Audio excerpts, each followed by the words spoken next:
Social Music Talk. With me today is John Easdale, lead singer of Dramarama. Hi, John. Hey, Mr. Alex, how are you, sir? Really good. I mean, we kind of go back because we worked together in the 90s at a magazine called Virtually Alternative, which was part of Album Network. And I saved a bunch of the magazines just Nice. to prove. And you were an editor there. I was. I started working there, producing a radio show called Rotten Day, starring John Lydon. Okay. My dear friend, the late great Jonathan L. Brought me in to produce that program. Mainly, it was me, having to deal with Lydon in the studio, and when he'd get petulant, I was just like, hey, it's your show. I just kind of made sure to try to keep him on task. Yeah, let's talk more about that after a while, but I want to get into the band that put you on the map as far as the music world, and that was Dramarama. And so you started that band when you lived in New Jersey back in 1982. Yes, we the bass player owned a record store. He had a little record store in Wayne, New Jersey. It was patterned after the Greenwich Village record stores that sold punk and new wave music, and he opened that in '79, and it was strictly punk and new wave and imports, and didn't sell top 40 records, didn't sell top All right. 100. Just underground. Yeah, no, trying to be a cool, hip, modern rock record store. Yeah. Cool. So then somehow that led to what? The band forming and getting signed to Chameleon Records? Well, that took a little while. We were selling, in addition to doing imports and whatnot, we were doing import 7-inches and albums.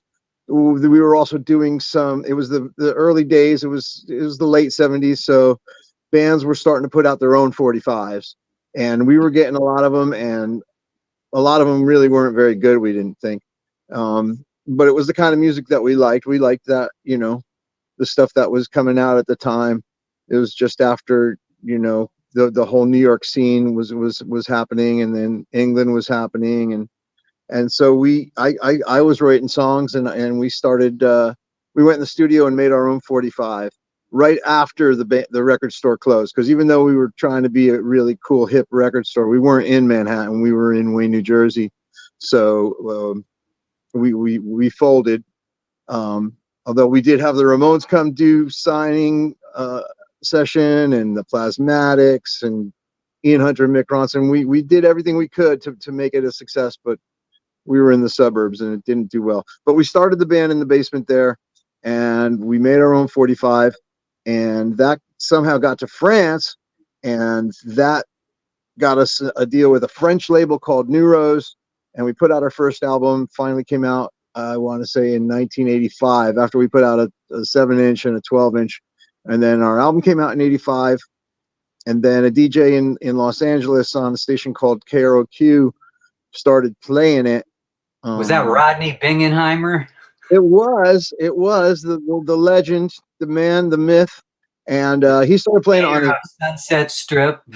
Yeah, no, he started playing on his Saturday night show and Sunday night show. He had like a specialty show on the weekends, and I guess, as they used to say, the phones lit up. So they started playing the song "Anything, Anything," and then it got added to the regular rotation there, and the rest, all of a sudden the band took off. Now, we were still in New Jersey. We had no idea about this. All we knew was we had an album out in France. We had been to France, and that was about it. We were still unknown in our hometown and in New York City. And how did Rodney know? Rodney just bought the record at an import store called Fuba in Pasadena, and he just started playing it. And actually, he thought we were French because we were on a French label. He had no idea we were from New Jersey. And a friend of a friend of ours said, "Hey, Rodney Bingenheimer's playing your record out here." And then Rick Carroll, who was the programmer of that station, uh, he added it to the rotation on the station, and it just took off. Hmm. Now, wasn't it one of the most requested songs of like 1986 around there on K Rock? It was, and 87 as well, and there are, it's they still play it, and it's been said that it was the most requested song in the history of K-Rock. Wow.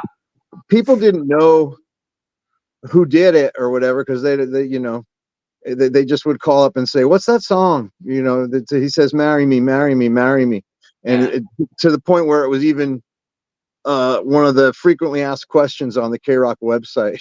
Like, what's that song?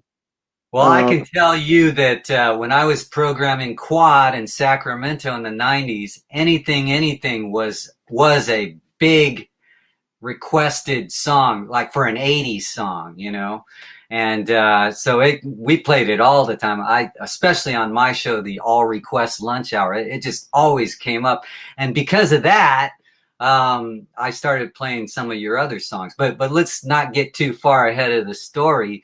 Anything, what was that song about? that was about my teenage wedding, um, and it's absolutely everything that happens in that song happened in real life, and it didn't end. Didn't end. There was no happy ending. Put it that way. We are not still together, and weren't for very long, but yeah,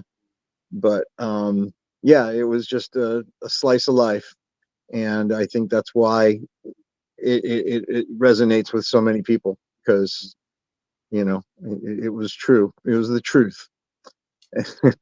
As far um, as did you pick that as something that could be a single, like a big hit after you recorded it? Did you think, "Wow, this is it. This is the song"? oh, absolutely not. No, it was the fourth song on side one. It was just one of a dozen or whatever, 11. I'm not sure how many songs were on there. Um, Never really thought in terms of singles. That was always something that came later when we were signed to Chameleon Records. But at that point, we were just totally independent, and it was just a little collection of songs, and that just happened naturally from Rodney playing tracks off the album, and that one, like I said, caused the most listener reaction. People called up and said, "What's that song?" And that's the Did one that got K Rock play other Dramarama songs?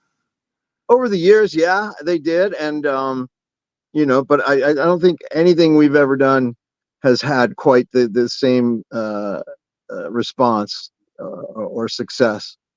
You could call it a one hit wonder, but it never was really a hit, except on, at that time, alternative radio, or modern rock radio, as they called it, Yeah. commercial stations. Anyway, I don't think there was less than 20, more than 10, somewhere in there.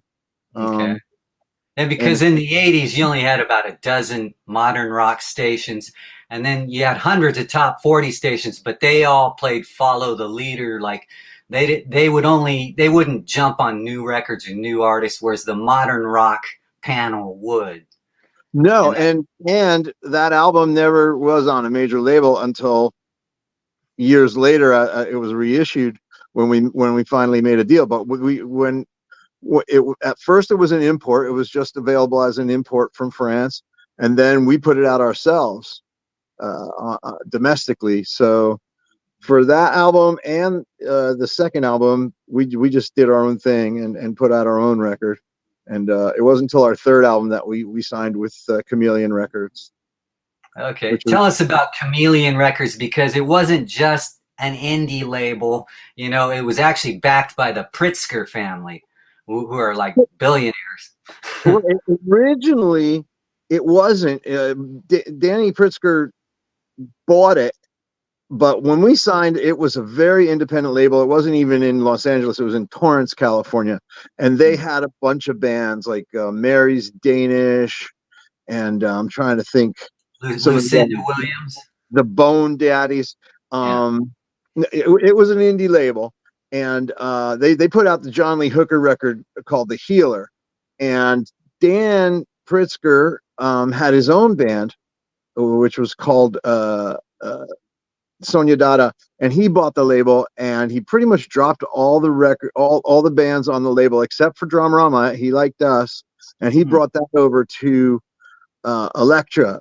Before that, it was distributed by EMI, but then he brought it over to Elektra, and we were the only band that he kept, and that was actually the first album we put out with Chameleon was called Stuck in Wonderama Land, and had as a single a song called Last Cigarette. And then Dan came in and he brought us over to Elektra with Chameleon, and that had a couple of songs that were singles. One was Haven't Got a Clue, and the other was What Are We Gonna Do, which people call the Earth Day song. And both of those were like top 10 modern rock tracks among the modern rock stations. Like they were. They worked for us at Quad in Sacramento for sure. Yeah, no, they were. You know. So Haven't Got a Clue, that was kind of like an environmental song, or actually, I got that mixed up? What Are We Gonna Do was an environmental song. Yeah, yeah. What about Haven't Got a Clue? People call it the Earth Day song, but yeah, it was kind of about the environment, and it was written in the aftermath of an Earth Day concert we did up in San Francisco for Live 105, and afterwards there was just so much trash and so much garbage left behind by the attendees, and that kind of inspired me to write that song. Yeah, I noticed it was I was looking for message-oriented songs at the time, and that struck me as something that said something to people. It was an attempt. It was one of the few that I ever made. But yeah, so we were doing well. Like you said, we were top 10, but at the same time, we were also kind of stupid in the sense that we thought we knew everything because we had put out our own records and we ran a record store, so we knew everything there was to know about the music business. And so one of the members did an interview with an alt weekly, and after the general, hi, how's the new album, how you doing, great, kept talking, thought the interview was over, and started saying all these terrible, horrible, bad things about the label. Just went into detail about how our label was messed up, and just how bad they were, and all the mistakes they were making. So that got out. That ended up being the article, of course, and all of our funding got cut off. So even as at the point where we had 2 top 10s off an album, they cut our tourist support, and all the promotion for that album was dried up. Yeah. And we shot ourselves in the foot for sure. Because although they can't guarantee you that you're going to have a hit, they can definitely prevent you from having a hit. Well, around the same time, Chris Robinson of the Black Crowes was bad mouthing the sponsors. He was on tour with ZZ Top, and so because of that, they got kicked off the ZZ Top tour. Yeah, no, we all, when you're young and you think you know everything, you don't. Yeah. It's funny because when I met Chris Robinson, I told him, man, I'm really, I really like the way you talk down to corporations. And I thought I was complimenting him, and his face went sour. But you know what it's like. I mean, you stayed in LA, though, and you wound up at the Album Network family of magazines, and wrote for and edited for Virtually Alternative. So was that an avenue, a different avenue for you to kind of, network with music people and like interview bands and PDs? Well, that's how it ended up. I started at that company producing a radio show. My friend Jonathan L., who programmed a station in Phoenix, Hmm. Um, he KUKQ, I think was the word they Yeah, called. that's what it was. It Yeah. was an AM, it was an AM station, but it was Yeah. one of the dozen modern rock radio stations in Yeah, they 1980. were one of the first, like in Phoenix, and so he I guess gave a lot of exposure to a lot of up and coming bands, and he's known for that. You know, he passed away last year, but He he also really known for breaking artists. he did that, and he also pioneered the radio festival. You know, and all the major stations after that. K Rock had their Weenie Roast and their Acoustic Christmas, and all the different stations had them. But he was doing that for a few years before everyone else jumped on that bandwagon. And so he got a job as the editor of VA, and I was doing the radio show for them because Album Network had a whole broadcast division that did live concerts and album premieres and whatnot. So first I was with broadcast, then it looked like the radio show was going to go away, so I switched over to editorial. I didn't know anything about editing a magazine or writing. My experience was reading up until that point, and Yeah. I just learned. I learned on the job, so to speak. But it did help, and I did end up interviewing a lot of cool musicians. I got to talk to David Bowie. I got to talk to Noel from the Oasis, and Malcolm from AC/DC, and Marilyn Manson, and a bunch of lesser, not as well remembered artists from that mid 90s period. But yeah, it was a great education. And honestly, I kind of kept my head down. I didn't talk about being in a band or anything. I was just, doing a job, and happy to have a job, because being a singer in a rock band really doesn't speak about it. It doesn't look like you're going to be real dependable. Not many people want to hire the guy in the rock and roll band. Well, but then when you start having hits, then everyone wants to know you and they want you to do their show, right? Did you get a lot of requests from radio stations to do their shows? At that time in the 90s, we did a bunch when the band was together. But by 90, after we uh, messed ourselves up with Chameleon, and pretty much, you know, were shown the door. Hmm. Band broke up soon after that, so that was when VA came a calling, and I was lucky to get that, because I'd been looking for a job for about a year, and I couldn't get nothing. One of Uh, the cool things about VA that all the alternative stations were dialed into is they put out like a monthly, was it a monthly CD, or it was a compilation of all these different artists that were, new artists coming out, and they regularly put out a compilation CD. So everyone was always, you know, wanting that CD, radio. mhm. And that's how there were artists that actually broke from those CDs, huh? Oh, sure. No, and if you look at them, you'd be surprised how many, you know, well, how many bands that and songs that you remember that are still getting played are on there, but also, the vast majority of them are songs that no one remembers, and bands that, very few people would remember. So there was a lot. Alternative went from, a dozen stations to 120 stations or something in the early 90s. So they were riding the crest of that wave, and I lasted with at that magazine. I was one of the last people at Album Network when they were bought by Clear Clear Channel Channel. Yeah. in And then they got rid of it.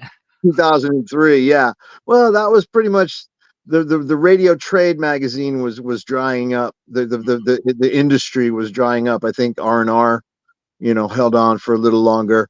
Yeah. Uh, They but were bought out by Billboard.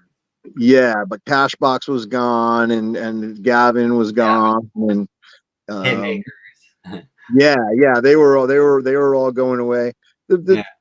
the record industry was shrinking, and they Right. weren't Revenue was shrinking so that they had less money to spend on these magazines. Oh, sure. They were spending a lot less on especially on trade magazines. Yeah.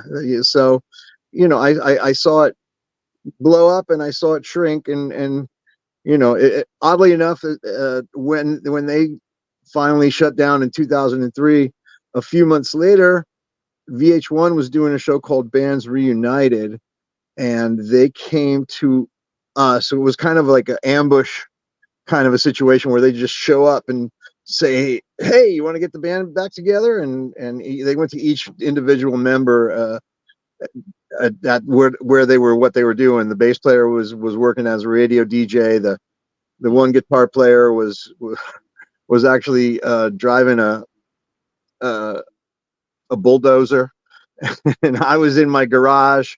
Uh, it was very strange, but we did that show, and we ended up we've been together ever since for the last 20 years, with 3 of the 4 original members. So then you've actually put out records, well, releases this century then. Yeah, we have 2 albums, 2 21st century albums. Both we did ourselves pretty much. The first one was distributed by a company up by you guys called 33rd Street Records, which was owned by Tower. Hmm. Um, it was just a few months before they went belly up, Yeah. and then we put out an album in 2020, right at the start of the pandemic, when we did that ourselves as well, with the help of Pasadena Records, which is run by a guy named Bob Divney, who used to work at Reprise, and is a great promotion guy. And now he has a label called Pasadena. Okay. That album was called Color TV, and the other one was called Everybody Dies. But yeah, we put out a couple new records, but we also have been very lucky to be picked up by the 80s um, kind of thing. I call it oldies, but they call it 80s, and we've done 80s tours, Mm. 80s live. We went on the 80s cruise. We did a festival in Mexico called 80s in the Sand. Um, it's interesting, and it's fun, and we get to play rock and roll, Yeah. which we've always done. When we first came out, a lot of the music on K Rock was like synth pop, Yeah. Depeche Mode and stuff like that. Yeah. Uh, and we were just, guitar band, and we're still, guitar band. Hmm. Well, let's talk about that for a minute. Is rock and roll still alive? You hear about people saying rock is dead, and then you look at the charts. There's not much rock on it. There's actually more classic rock than newer rock on it. And you look at the Rock and Roll Hall of Fame, and they're putting in people that aren't even rock. What's your opinion on rock and roll in the 21st century? Honestly, I mean, I don't think it's, what did Neil Young say? Rock and roll will never die, but and it won't. But I think at this point, it's almost kind of like what jazz music was like when I was growing up. It's more of a niche kind of a thing, more of a fringe kind of thing. I mean, there are still classic rock radio stations, of course, and always will be, and there are, a lot of the alternative stations are playing more classic stuff Mm-hmm. than new releases. Right. But yeah, I mean, it's weird. The Rock and Roll Hall of Fame. Don't get me started. I could talk for 2 hours about that and everyone has their own definition of what rock and roll is, Yeah. and the Hall of Fame has a lot of stuff that's not rock and roll, to my mind. You Right. know, uh, the people who pick those, it's a small panel of people that, and some of them obviously bear grudges because they won't put the Monkees in, and they Yeah. won't put the New York Dolls in, and bands that really belong in there. And at the same time, I think they're trying to stay relevant, so they every year they have to put in hip hop artists or female, Whoever will play their show. but also trying to be inclusive Yeah. and include female artists and like I said, hip hop. Not only people who play their show, but maybe people who they'll get people to tune in and watch. Or to pay attention. They want to get the largest audience possible. So a lot of it has to do with what's popular and what's been commercially successful. um I don't know. There's a lot of important rock and roll bands, to my mind, that aren't in there, Like and there's a lot. MC5 was nominated but didn't get in this time. They were very crucial to like the formation of like the whole underground rock scene. Oh, absolutely. Uh, um, and there's a lot of marginal artists that are in there that, okay, well, people love Sheryl Crow, so okay, she's in there. Yeah. People I love Cher. love Cher, and Yeah. Sonny and Hey, Cher. she was married to Greg Allman for a while, right? Yeah, go figure. Sonny and Cher were rock, I guess, in the Kinda. '60s. I Got You, Babe. That rocks. Yeah, yeah, it was a kind of a thing. It was teenage music, but Yeah. yeah, no, But she that's was. the thing. Don't you think the term rock and rock and roll, like you said, they mean different things to different people. But at one time, there was an understanding in our society that rock meant something that was changing things, like it was a social thing, like a social change kind of force to it. And Oh, and absolutely. and But and you'd apply it to songs that actually did rock, that kind of had a punch to it, you know? well, from Elvis to the Beatles, you know, right up to Woodstock and a little beyond that, right? There was a movement and it encompassed, most of the youth culture. That splintered. Of course, at that time, records were one of the only things that you could build your own library of, books Hmm. and records, and that was it. They didn't have Yeah. you didn't have video tapes. You didn't have, certainly not the internet. Your library became a reflection of your personality.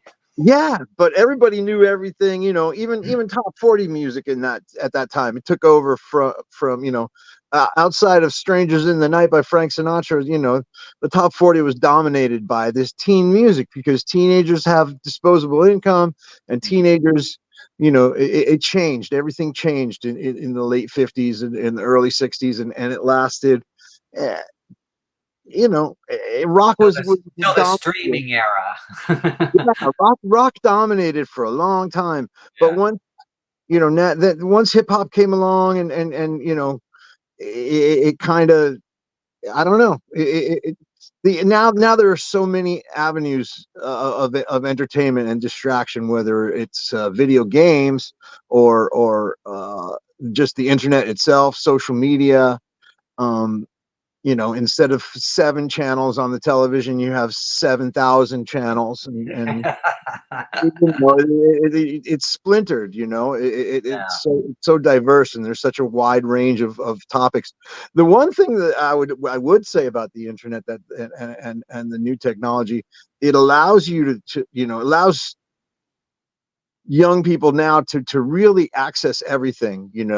Whereas a record store could only hold so much on its shelves. Even Yeah. an artist like the Rolling Stones or Bob Dylan, you'd have their greatest hits, and then maybe their newest album, and maybe one or two of their most popular records.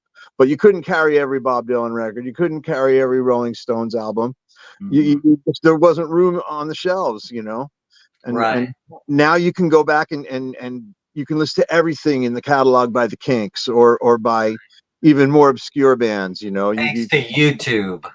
It's it's all available, and it's all free. Yeah. So, I mean, it all worked out as far as being a music fan, I guess. But for a musician, how do you see yourself in the future? Do you plan to keep on making music with Dramarama?